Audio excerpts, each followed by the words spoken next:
Just when you thought Ferrari's season couldn't get any more dramatic, a name from F1's wildest history books has been thrown into the mix.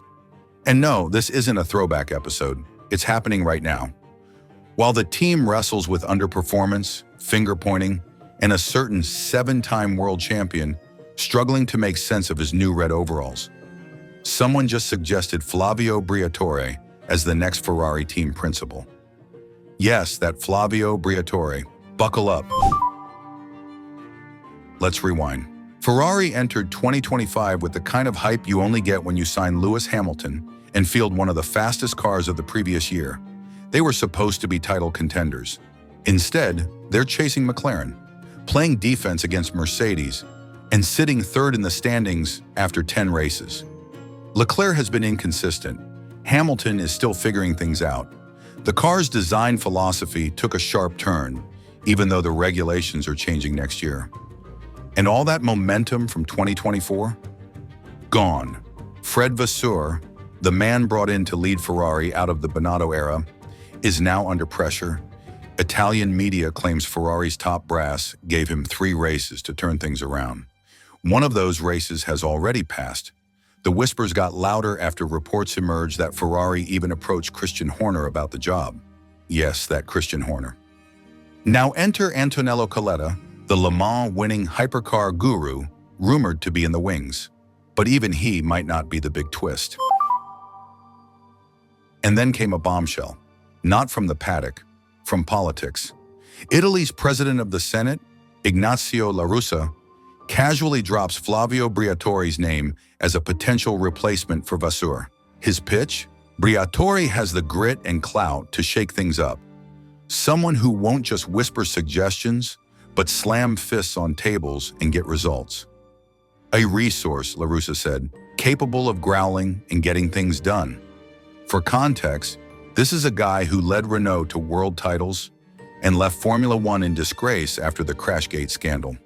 His return to F1 last year as Alpine's executive director already raised eyebrows. Now people are linking him with Ferrari? To be fair, Briatore himself shot it down during the Canadian Grand Prix. Nothing changed. It's business as usual. We're not going backwards.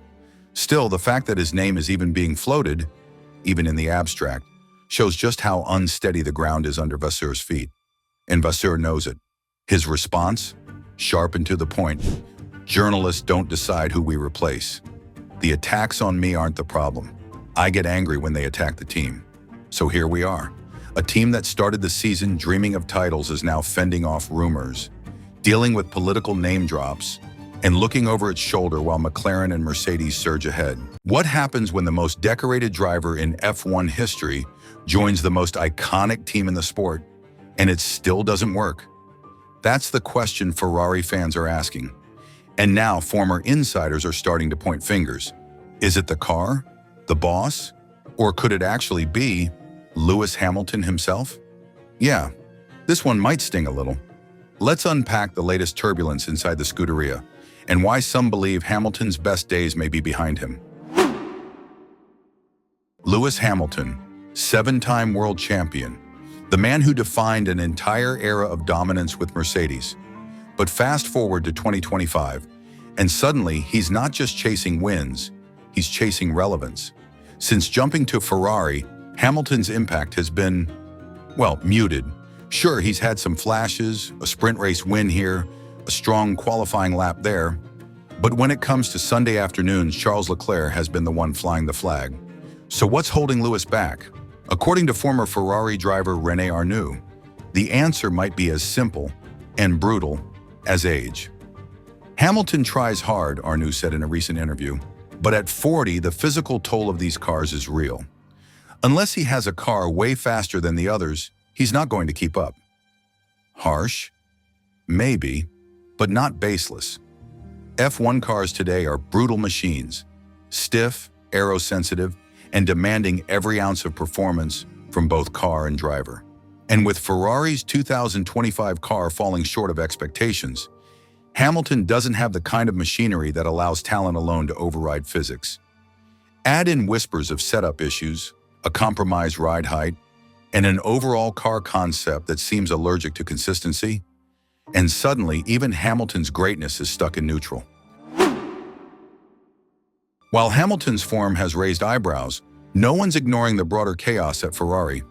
Team boss Fred Vasseur is under pressure again.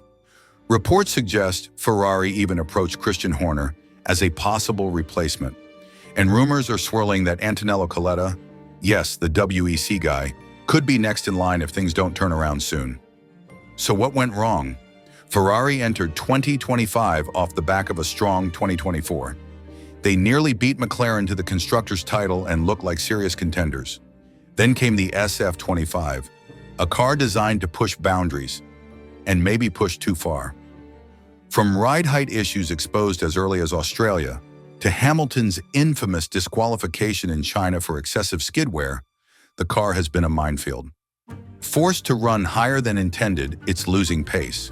A rear suspension upgrade is on the way, but even Arnoux doubts it'll be a silver bullet.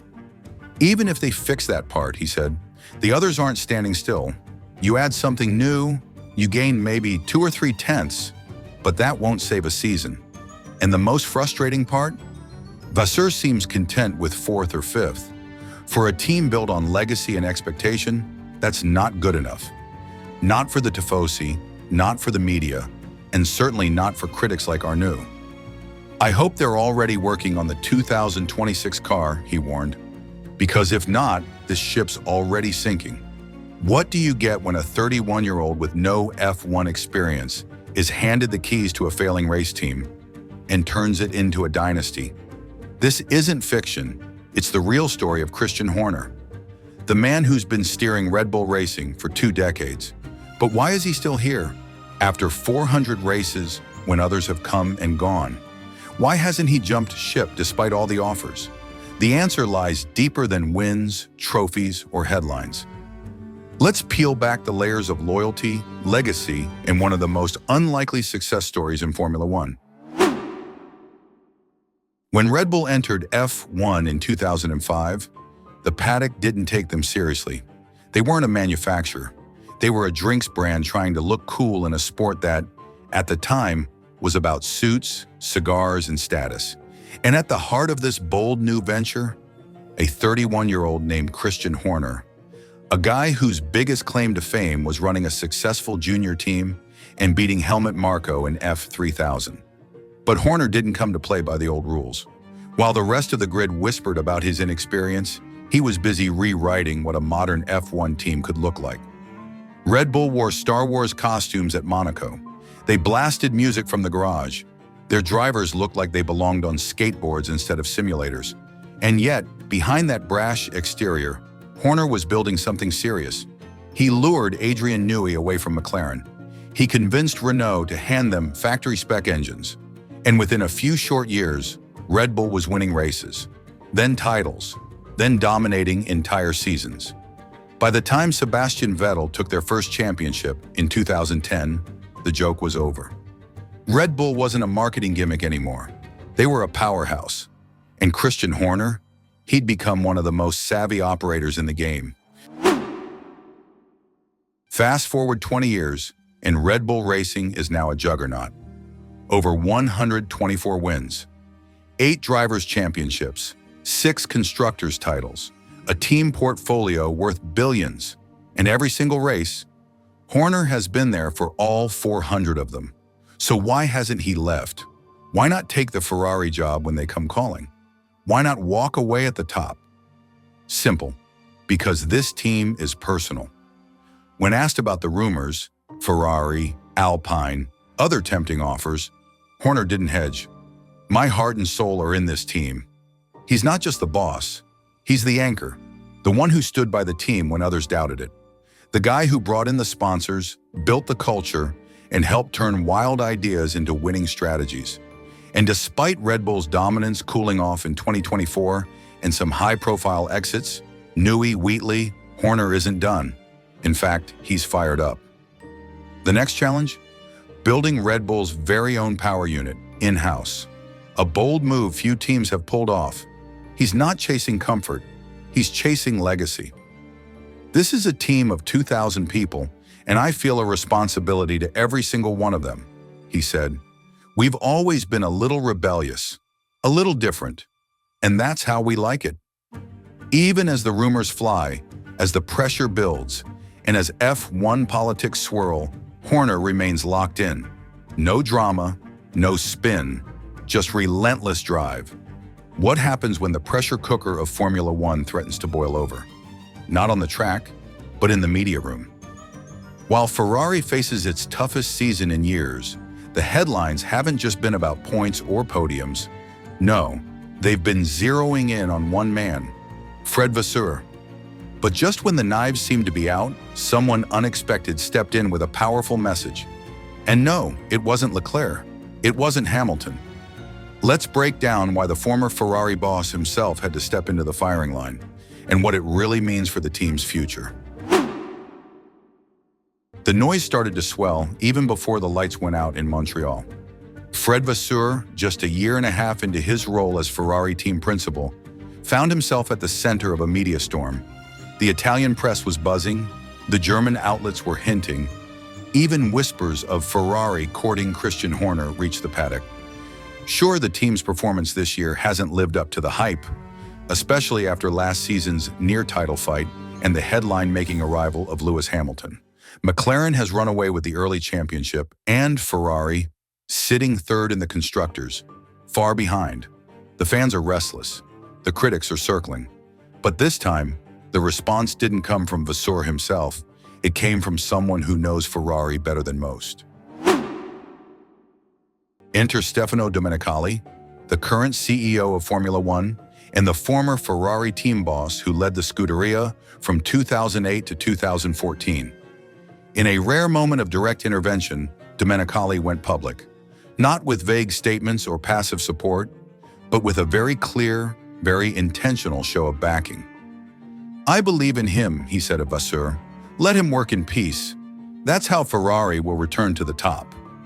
This wasn't just PR spin. Domenicali went further, warning the press to stop stirring tension inside the team and urging Vasseur to stay focused and block out the noise. His tone was part mentor, part guardian. And make no mistake, this wasn't off the cuff. This was a message carefully crafted to quiet the firestorm. And Vasseur? He echoed the same sentiment after Canada. "If we're distracted, we lose. No dramatics, no excuses. Just a quiet warning that Ferrari can't fight McLaren and the media at the same time."